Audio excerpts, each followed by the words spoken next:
บรรยากาศของการประชุมสภาสมัยสามัญสุดที่9ที่ว่าจัดขึ้นในอาทิตย์ที่ผ่านมาประเด็นที่สังคมให้ความสนใจและก็สสหลายท่านก็มีการนำเสนอในสภาก็คือเรื่องของปัญหาไฟฟ้า Time to share D+ ผลิตภัณฑ์ปกป้องตับจากเครื่องดื่มแอลกอฮอล์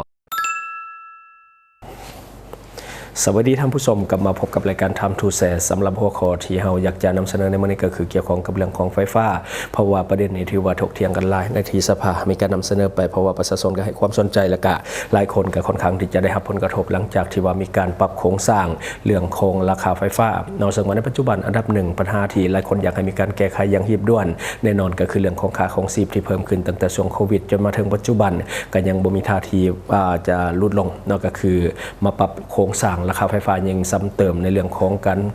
เพิ่มค่าครองชีพขึ้นไปโดยเฉพาะหลายคนก็ค่อนข้างที่จะลำบากแล้วก็มีการปรับเรื่องของการใช้ไฟในปัจจุบันข้าพเจ้าเองก็มีการประหยัดหลายขึ้นเนื่องจากว่าค่าไฟมันเพิ่มขึ้นมาแบบก้าวกระโดดก็คือเพิ่มขึ้นมาแบบ1 เท่าโตจากที่เคยจ่ายประมาณ200,000 ปลายหรือว่า300,000ก็จะเพิ่มมาเป็น600,000ประมาณนี้ก็เลยว่าเห็นให้ค่อนข้างที่ต้องได้ปรับตัวในเรื่องของการใช้ไฟฟ้าในปัจจุบัน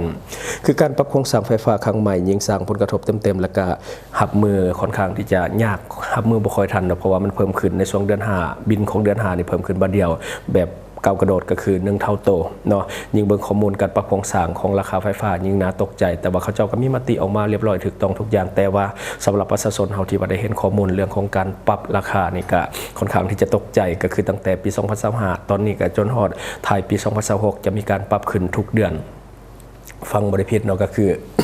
จะมีการปรับราคาไฟฟ้าตั้งแต่ต้นปี2025จนฮอดท้ายปี2026จะมีการปรับค่าไฟฟ้าขึ้นทุกเดือนในระยะ2 ปีนี่มันปรับทุกเดือน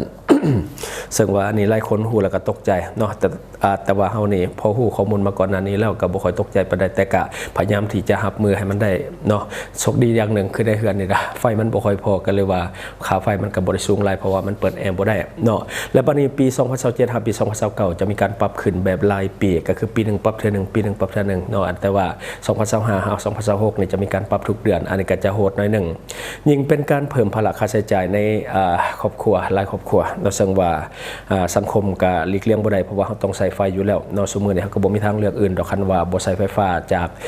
บริษัทไฟฟ้าลาวเราเองก็บ่มีทางเลือกอื่นบ่ว่าจะเป็นโซลาร์เซลล์ตอนนี้ก็ยังเข้าถึงยากอยู่บ้านเราบวกกับคุณภาพและก็ราคาก็บ่ค่อยสมดุลกันปานใดนอกจากว่าความนิยมในเรื่องของการใช้โซลาร์เซลล์หรือว่าพลังงานทดแทนในลาวก็บ่ค่อยได้เป็นที่นิยมปันกับต่างประเทศเนาะฉะนั้นคณะประจำสภาแห่งชาติเนาะจึงได้ประกอบคำคิดเห็นและก็เสนอ10 ข้อให้มีการปรับปรุงเรื่องของราคาไฟฟ้าให้สอดคล้องกับการดำรงชีวิตของประชาชนตัวจริงอันนี้คือประเด็นที่สังคมให้ความสนใจและก็เป็นข่าวที่น่าติดตามเนาะเพราะว่าเรื่องพวกนี้มันมีผลกระทบกับการใช้ชีวิตของเฮาถ้าว่ามีการเสนอแล้วมีการปรับโครงสร้างขึ้นใหม่ก็จะเหตุให้มันดีขึ้นเนาะเพราะว่าในตอนนี้ก็ค่อนข้างที่จะได้รับผลกระทบหลายท่านนางปิ่นคำลาศสีมานประธานกรรมาธิการเศรษฐกิจและเทคโนโลยีและสิ่งแวดล้อมตั้งหน้าคณะประจำสภาแห่งชาติได้ประกอบคำคิดเห็นต่อกับบทรายงานเกี่ยวกับการจัดตั้งปฏิบัตินโยบายนิติกรรมกลไกต่างๆในการพัฒนาพลังงานไฟฟ้าในสปป.ลาวที่เสนอให้รัฐมนตรีกระทรวงอุตสาหกรรมและการค้าในวันที่12 มิถุนายน ปี2025ซึ่งมีเนื้อในดังนี้ข้อที่1เนาะเพิ่นบอกว่าให้กวดกาคืนบรรดาโครงการลงทุนด้านพลังงานไฟฟ้าที่ได้เซ็นสัญญาสัมปทานกับรัฐบาลโครงการที่อยู่ในขั้นตอนของการขออนุมัติหรือว่าขอเซ็นสัญญาสัมปทานและก็เนื้อในสัญญาสัมปทานโครงการต้องได้กำหนดให้ละเอียดชัดแจ้งถึงการแบ่งความรับผิดชอบขั้นศูนย์กลางและท้องถิ่นรวมทั้งการมีส่วนร่วมของคณะกรรมการอื่นๆที่เกี่ยวข้องประเมินผลการปฏิบัติสัญญาเนาะสัมปทานและก็เอกสารซ้อนท้ายโครงการที่ว่าพัวพันกับการชดเชยทดแทนคืนค่าเสียหายการฟื้นฟูป่าและก็การปลูกต้นไม้ทดแทนและการฟื้นฟูชีวิตการเป็นอยู่ของประชาชนในพื้นที่เพื่อรับประกันเหตุให้ชีวิตการเป็นอยู่ของประชาชนได้รับการปรับปรุงดีขึ้นกว่าเก่าปฏิบัติตามมาตรการเด็ดขาดต่อกับโครงการลงทุนที่บ่ได้รับอนุญาตแต่บ่มีการที่ได้รับอนุญาตแล้วเนาะแต่ว่าบ่มีการพัฒนาโครงการหรือว่าโครงการที่ดำเนินงานบ่ถูกต้องตามกฎหมายและระเบียบการต่างๆและสำหรับข้อที่2ก็คือให้เอาใจใส่ในการคุ้มครองติดตามกวดการและก็ประเมินการมอบเงินพันธะต่างๆของผู้พัฒนาโครงการโดยให้สอดคล้องกับกำหนด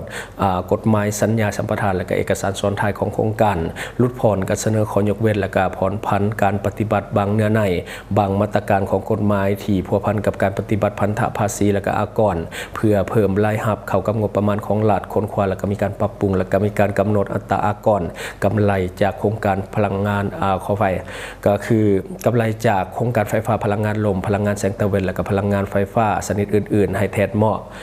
กับระยะเวลาการดำเนินงานของโครงการพันมากก็จะเก็บอยู่ที่ 7% ตามกำหนดกฎหมายอากรได้ที่นำใช้ในปัจจุบันเนาะอันนี้ก็คือเรื่องของข้อที่2และประเด็นข้อที่3ก็คือการพัฒนาพลังงานไฟฟ้าต้องเล็งใส่หับประกันการสนองไฟฟ้าให้สอดคล้องกับความเห็นของต้องการในการพัฒนาเศรษฐกิจสังคมก็คือการหับประกันการตอบสนองความต้องการของประชาชนการวางแผนการพัฒนาพลังงานไฟฟ้าต้องได้สมคู่สอดคล้องและก็ไปเคียงคู่กับการพัฒนาแขนงการอื่นๆที่เกี่ยวข้องให้ทุกภาคส่วนที่เกี่ยวข้องได้เข้าร่วมแต่หัวที่เพื่อหับประกันผลประโยชน์ส่วนรวมร่วมกันและการแนใส่ลุดพ่อนการนำเข้าพลังงานไฟฟ้าจากต่างประเทศนำด้วยและข้อที่4ที่เพิ่นเสนอก็คือการเก็บกำข้อมูลและการประเมินผลกระทบต่อกับสิ่งแวดล้อมและก็สังคมและก็ธรรมชาติต้องละเอียดชัดเจนและก็ประชาชนที่ถึงผลกระทบต้องมีส่วนร่วมและก็มีการผสมประสานสมทบกันระหว่างภาคส่วนที่เกี่ยวข้องอย่างกลมเกลียวต่อเนื่องทบทวนคืนนบรรดาโครงการไฟฟ้าที่อยู่ในแผนพัฒนาหรือว่ากำลังดำเนินการศึกษาให้เหมาะสมภาพประกันบ่ให้มีการทับซ้อนโครงการอื่นที่ว่าพัฒนานำกันเนาะข้อที่5ก็คือประเมินคืนเรื่องของการสร้างและก็ปรับปรุงกฎหมายและก็นิติกรรมกฎหมายให้จัดแจ้งรัดกุมและก็สอดคล้องกับสภาพการขยายตัวของเศรษฐกิจสังคมในแต่ละระยะปรับปรุงโคดของการประสานงานให้มีความกลมเกลียวและก็ค้นคว้าและก็กำหนดเอาพลังงานทดแทนอื่นๆเช่นพลังงานลมและก็พลังงานแสงตะเวนและก็อื่นๆเข้าในกฎหมายว่าด้วยไฟฟ้าเพื่อเป็นบทอิงให้แก่การจัดตั้งปฏิบัติงานตัวจริงนั่นเองและข้อที่6ก็คือมีการลงทุนและก็การระดมทุนให้เข้าในการก่อสร้างสายส่งไฟฟ้าแรงสูงแต่เหนือจนหดใต้ให้สามารถรับรองเอากระแสไฟฟ้าจากเขื่อนต่างๆเพื่อส่งออกและก็สมใช้ภายในและก็ให้พิจารณาเรื่องของการรวมเอาสายส่งไฟฟ้าต่างประเทศเข้าในระบบดังกล่าวบ่ควรอนุญาตให้กับบรรดาโครงการที่ลงทุนก่อสร้างสายส่งไฟฟ้าเป็นของตนเองพร้อมทางค้นคว้าและก็สร้างนิติกรรมคุ้มครองเวียกงานดังกล่าวให้สำเร็จและข้อที่7ก็คือมีการปรับปรุงระบบพลังงานไฟฟ้าให้มีความมั่นคงมีความพร้อมในการสนองไฟฟ้าให้เพียงพอต่อกับความต้องการทางภายในและก็ส่งออกไปขายต่างประเทศโดยเฉพาะการพิจารณาและการพัฒนาพลังงานไฟฟ้าด้วยความร้อนหรือว่าพลังงานไฟฟ้าอื่นๆที่รับประกันการพัฒนาระบบพลังงานไฟฟ้าที่มีความเสถียรมั่นคงและก็ผู้สมใช้สามารถเข้าถึงด้วยราคาที่เหมาะสมและเป็นธรรมและข้อที่8ก็คือสืบต่อค้นคว้าปรับปรุงยุทธศาสตร์การพัฒนาพลังงานไฟฟ้าน้ำตกควรสุมใส่ทิศทางใดเป็นต้นต่อเพื่อให้มีการประสานสมทบกันอย่างกลมเกลียวระหว่างเศรษฐกิจและก็สิ่งแวดล้อมและก็สังคมยุติการก่อสร้างเขื่อนไฟฟ้าพลังงานน้ำขนาดน้อยลดพ้นการพัฒนาพลังงานไฟฟ้าจากเขื่อนไฟฟ้าน้ำตกและก็หันไปสู่พลังงานไฟฟ้าพลังงานทดแทนในรูปแบบอื่นค้นคว้าและก็ปรับปรุงโครงสร้างราคาไฟฟ้าต้องให้สอดคล้องและก็สอดคล้องกับการดำรงชีวิตของประชาชนและการดำเนินธุรกิจของรัฐวิสาหกิจไฟฟ้าลาวนำด้วยและข้อที่9ก็คือให้มีการแบ่งขันคุ้มครองอย่างชัดแจ้งก็คือกระทรวงองค์การขันศูนย์กลางดำเนินหน้าที่คุ้มครองมหาภาคและก็มอบความรับผิดชอบในการจัดตั้งปฏิบัติโครงการให้คณะภาคองค์การปกครองท้องถิ่นสภาประชาชนแขวงและก็แผนกการที่เกี่ยวข้องและข้อสุดท้ายก็คือข้อที่10ก็คือให้มีการสร้างและก็ยกระดับบุคลากรในแขนงการไฟฟ้าให้มีความรู้ความสามารถและความสำนิสำนานเพื่อกะเกี่ยมความพร้อมในการคุ้มครองและก็บริหารจัดการบรรดาโครงการพลังงานไฟฟ้าน้ำตกที่จะส่งมอบคืนให้แก่รัฐบาลภายหลังสิ้นสุดอายุสัญญาโครงการสัมปทานโครงการเราซึ่งว่าจะมีการส่งคืนอันนี้ก็คือในของข่าวที่เขาเก็บมาเล่าที่ทางเพิ่นได้นำเสนอเรื่องของการกวดการายละเอียดต่างๆเรื่องของไฟฟ้าเนาะซึ่งว่าอันนี้มันเป็นสิ่งที่สังคมกำลังให้ความสนใจและก็ค่อนข้างที่จะมีผลกระทบกับการใช้ชีวิตเพราะว่าค่าครองชีพนี่มันเพิ่มขึ้นอย่างแน่นอนหลังจากที่ว่ามีการปรับโครงสร้างเรื่องของราคาไฟฟ้าเพราะว่าค่อนข้างที่จะปรับหลายเนาะเขาเจ้าก็ตึงมาโดนแล้วที่จริงเขาเองก็ฮู้คือกันแต่ว่าเนาะเขาก็บ่คิดว่าเวลามันขึ้นมันจะขึ้นลักษณะแบบนี้แล้วก็ค่อนข้างที่จะขึ้นแบบแก่ยาวคือมันต้องได้ใช้เวลาหลายปีในการขึ้นถ้าว่าขึ้นบัดเดียวในผลกระทบมันจะมาเต็มๆหลายคนก็อาจจะต้องได้ปลดสายไฟฟ้าออกก็มีแล้วคันว่าเฮาแบบขึ้นบัตรเดียวเลยฉะนั้นเพิ่นจึงขึ้นระยะยาวก็คือตั้งแต่ปี2025จนถึงปี2029ที่จะมีการปรับขึ้นราคาไฟฟ้าหลายคนน่าจะเห็นแล้วเนาะก็คือปี2025หาปี2026จะมีการปรับทุกเดือนแต่ว่า27 28 29ก็จะมีการปรับเป็นรายปี เนาะอันนี้ก็คือเรื่องของไฟฟ้าที่กำลังเป็นประเด็นและก็มีผลกระทบหลายกับการใช้ชีวิตซึ่งเฮาเองก็ต้องได้ปรับพฤติกรรมในการใช้เรื่องของไฟฟ้าในแต่ละวันเนาะก็คืออาจจะหันไปใช้ฟืนหรือว่าใช้อย่างอื่น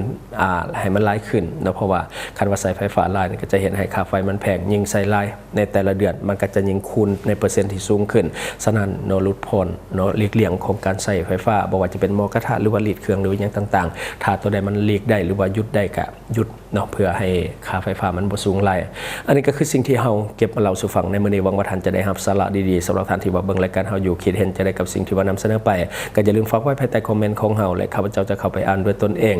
และก็ขอฝากสำหรับท่านใดที่ว่ามีพฤติกรรมเสี่ยงในเรื่องของการกินดิบกินแดงลับก้อยซอยจูเลือดแป้งตัวนี้เป็นพฤติกรรมเสี่ยงที่เอาเชื้อโรคเข้าสู่ร่างกายของท่านบ่ว่าจะเป็นพยาธิใบไม้ในตับสันตับไวรัสตับชนิดต่างๆอันนี้มีแต่เป็นสาเหตุเห็นให้เฮาเสียชีวิตจากพยาธิตับในแต่ละปีโดยซึ่งบอก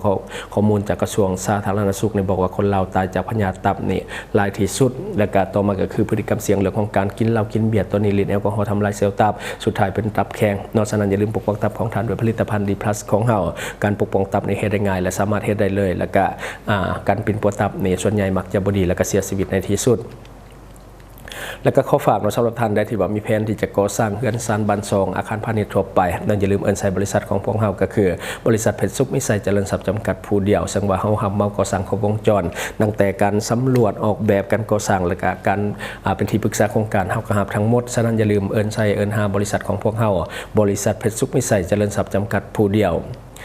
แล้วก็ขอฝากสำหรับท่านที่ว่าเบิ่งรายการเฮาอยู่ถ้าคิดว่ารายการของเฮานี่มีสาระหรือว่ามีประโยชน์อยากส่งเสริมอยากซัพพอร์ตอยากจะให้กำลังใจทีมงานของพวกเฮา